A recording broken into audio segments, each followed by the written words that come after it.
Hello everyone, मैं नितेश। आज हम सब करेंगे इंडिया ड्यूरिंग गांधी एरा, जो कि मॉडर्न हिस्ट्री का एक टॉपिक है। हम गांधी एरा की बात करते हैं। गांधी एरा का टाइम पीरियड जो है वो इंडियन मॉडर्न हिस्ट्री में 1915 एडी से 1948 एडी तक का माना जाता है। अब हम सबसे पहले महात्मा गांधी के बारे में बात करेंगे। बेसिक उनका जन्म, आई थिंक आप सबको आइडिया होगा कि पोरबंदर में उनका जन्म हुआ था, गुजरात के पोरबंदर में 1869 में। सबसे पहले हम शुरू करते हैं कि गांधी एरा 1915 में शुरू होता है। 1915 से स्टार्ट क्यों होता है? क्योंकि 1915 में महात्मा गांधी साउथ अफ्रीका से रिटर्न इंडिया आए थे। तो यहाँ पर सबसे पहले आप लोगों का माइंड में ये क्वेश्चन आया कि साउथ अफ्रीका गए कब थे, क्यों गए थे? तो साउथ अफ्रीका महात्मा गांधी गए थे 1893 में अपनी बैरिस्ट्री की पढ़ाई करने के लिए वहां पर गए थे। बाकी उनके हायर एजुकेशन, बेसिक एजुकेशन उनके मूल स्थान पोरबंदर गुजरात में ही हुआ था। बैरिस्ट्री की पढ़ाई करने के लिए जब वो साउथ अफ्रीका गए तो उन्होंने वहां पर काफी सारे प्रॉब्लम्स को फेस किया, सोसाइटी में काफी सारे प्रॉब्लम्स को देखा। उन्होंने वहां पर सबसे बड़ा प्रॉब्लम देखा रेसिज्म का। उन्होंने रेसिज्म का प्रॉब्लम देखा सबसे बड़ा वहां पे, कि वहाँ पे जो ब्रिटिशर्स थे, आई मीन जो यूरोप के जो लोग थे वहाँ पे, वो साउथ अफ्रीका के लोगों का काफी सारे रेसिज्म करते थे।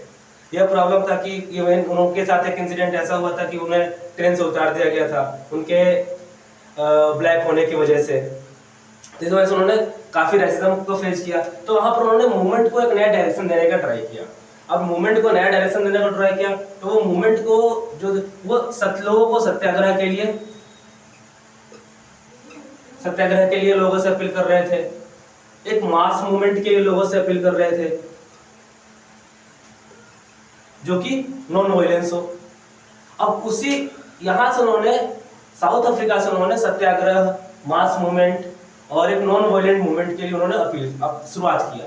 उसके बाद फिर जब इंडिया में वो 1915 में जब आए तो इंडिया में उन्होंने भी ऑलमोस्ट सिमिलर कंडीशन देखा। ऑलमोस्ट सिमिलर कंडीशन कि भारत में भी जो ब्रिटिशर्स थे वो भारत के लोगों पर काफी अत्याचार कर रहे थे।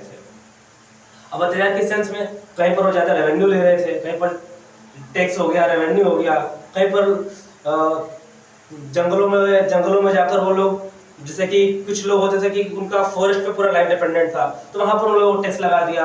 कहीं पर लोगों से रेवेन्यू ज्यादा ले रहे हैं, लैंड रेवेन्यू हो गया। इस तरह काफी प्रॉब्लम्स को उन्होंने देखा।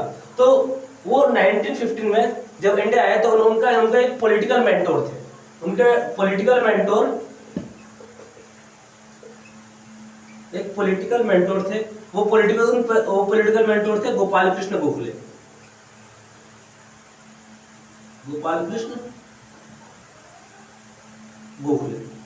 जब ये गोपाल कृष्ण गोखले से मिले तो गोपाल कृष्ण गोखले ने महात्मा गांधी को बताया कि आपको पूरे इंडिया की सिचुएशंस को, पूरे इंडिया कंडीशन को जानने के लिए पहले पूरे इंडिया को राउंड लेना पड़ेगा।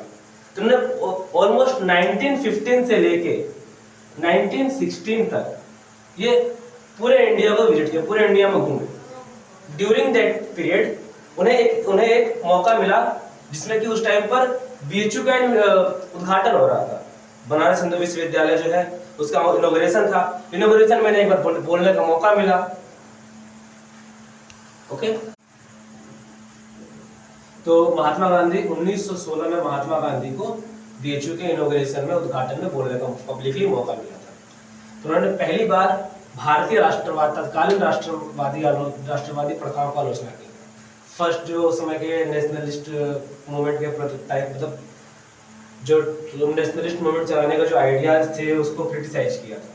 क्योंकि वो जो मूवमेंट थे वो बेसिकली लेटर देना, मतलब उसमें किसी प्रकार का कोई मास मूवमेंट, किसी प्रकार का कोई सत्याग्रह, किसी प्रकार का कोई मतलब कि इस तरह का मास मूवमेंट, सत्याग्रह चीजें नहीं थी। उसके बाद उन्होंने एक व्यक्ति थे राजकुमार शुक्ला नाम के एक व्यक्ति थे जिन्होंने महात्मा गांधी को अप्रोच किया चंपारण जाने के लिए। चंपारण का इशू क्या था? चंपारण का मेजर इशू था कि वहां पर जो ब्रिटिशर्स थे वो किसानों को नील की खेती करने के लिए मजबूर करते थे। मतलब उनके जमीन के कुछ हिस्सों पर, लैंड के कुछ पार्ट्स पे उनके नील यानी कि इंडिगो की खेती करने के लिए, इंडिगो की फार्मिंग के लिए मजबूर करते थे। और इंडिगो की फार्मिंग एक ऐसी फार्मिंग है जहाँ पर कि एक बार फार्मिंग करने के बाद वहाँ की सोइल की फर्टिलिटी पावर कम हो जाती है।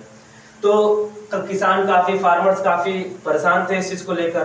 तो महात्मा राजकुमार शुक्ला ने महात्मा गांधी से अपील किया, उनसे रिक्वेस्ट किया कि वो जाकर उनके लिए वहां पर अंग्रेजों से लड़ाई ले, अंग्रेजों से कोई आंदोलन चाहे, कोई सत्याग्रह चलाए। तो महात्मा गांधी इनके कहने पर, इनके रिक्वेस्ट पर चंपारण जाते हैं और 1970 में चंपारण सत्याग्रह की शुरुआत होती है। चंपारण सत्याग्रह की शुरुआत होती है 1970 में। वहां पर जैसे कि लैंड के 15% पार्ट पे इंडिगो की खेती करना, इंडिगो फार्मिंग करना कंपल्सरी होता था अकॉर्डिंग टू द ब्रिटिशर्स। तो ऐसे किसान काफी परेशान हो चुके थे।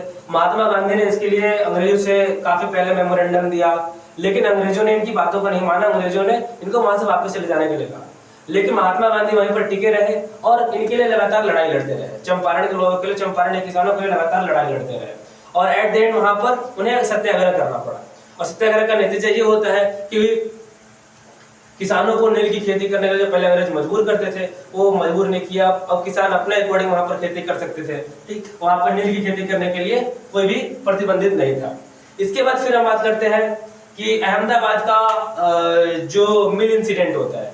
मिल इंसिडेंट में जो प्लेग की बीमारी शुरू हुई थी उस समय 1918 में प्लेग की बीमारी जब शुरू हुई थी 1918 में, उस टाइम पर जो मिल के जो ऑनर होते थे वो 75% उनके वेतन के बोनस दिए वहां के मजदूर, वहां के जो लेबर थे, वर्कर्स थे उनको। लेकिन आफ्टर द प्लेग, जब प्लेग की बीमारी समाप्त हो जाती है तो इसको वो जो वर्कर्स थे वो 50% वेतन में अपनी सैलरी में इंक्रीमेंट की मांग करते हैं। लेकिन जो वहाँ के ऑनर थे वो इस डिमांड को डिनाई कर देते हैं, मना कर देते हैं। तो वहाँ के जो वर्कर्स थे, मजदूर थे, वो प्रोटेस्ट करने लगते हैं और फिर वो जब उनकी बातों को नहीं माना जाता है तो महात्मा गांधी की तरफ मुड़ते हैं और महात्मा गांधी से आग्रह करते हैं कि वो उनके लिए यहाँ पर लड़ाई लड़े। तो महात्मा गांधी अहमदाबाद में मजदूरों के लिए भी लड़ाई लड़ते हैं और यहाँ पर इनको 50% के बदले 35% के वेतन के इंक्रीमेंट के बात मान ली। तो हम बात करते हैं खेड़ा सत्याग्रह की। खेड़ा सत्याग्रह 1918 में हुआ था खेड़ा डिस्ट्रिक्ट में। Kheda satyagraha was the first instance of non cooperation movement. ये नॉन कोऑपरेशन मूवमेंट का फर्स्ट इंसिडेंट था जो कि महात्मा गांधी द्वारा लीड किया गया था। महात्मा गांधी द्वारा इसका नेतृत्व किया गया था बाय महात्मा गांधी और इट टुक प्लेस इन 1918। जैसे कि मैंने आपको बताया कि 1918 में खेड़ा सत्याग्रह हुआ था। When due to the failure of monsoon, वहां पे मॉनसून का फेलियर था, अकाल आया और अकाल आने के बाद जो पीजेंट्स थे, जो किसान थे वहां के in the Kheda district face the several distress, काफी सारे प्रॉब्लम को उनको फेस करना पड़ा और प्रॉब्लम को फेस करने के बाद उनकी जो उपज थी, जो उत्पादन था, प्रोडक्शन था उनके खेतों के अंदर, वो काफी कम हो गया था। और इसके बाद एक गवर्नमेंट का उस समय का एक लॉ था, government famine code. Government famine code के अकॉर्डिंग क्या था कि यदि किसी भी पीजेंट का, यानी किसी भी किसान का यदि एवरेज प्रोडक्शन, एवरेज उत्पादन उसका 25% से यदि कम हो जाता है तो उसके कर को, उसके टैक्स को माफ कर दिया जाएगा। लेकिन उस टाइम पर ऐसा नहीं हुआ और किसानों ने, पीजेंट ने गांधी जी की तरफ रुख किया और उन्होंने गांधी जी से आग्रह किया, रिक्वेस्ट किया कि हमारे लिए कुछ यहाँ पर, आप हमारे लिए कोई सत्याग्रह, कोई मूवमेंट चलाए जिससे कि हमें इससे निजात पा सके, इससे हम इसका कोई सोल्यूशन मिल सके। तो महात्मा गांधी ने इसके लिए प्रोटेस्ट किया। प्रोटेस्ट के इनकी बातों को रखने के लिए आगे आए। तब वहाँ के जो लोकल गवर्नमेंट थी, लोकल गवर्नमेंट ने फिर एक्शन लिया, डिसीजन लिया कि जो भी टैक्स को पे नहीं कर पाता उसकी लैंड को जब्त नहीं किया जाए और उसको किसी प्रकार कोई एक्स्ट्रा टैक्स ना लगाया जाए। उस टाइम में, उस इंसिडेंट में महात्मा गांधी ने अपने आप को मूवमेंट से बाहर कर लिया था।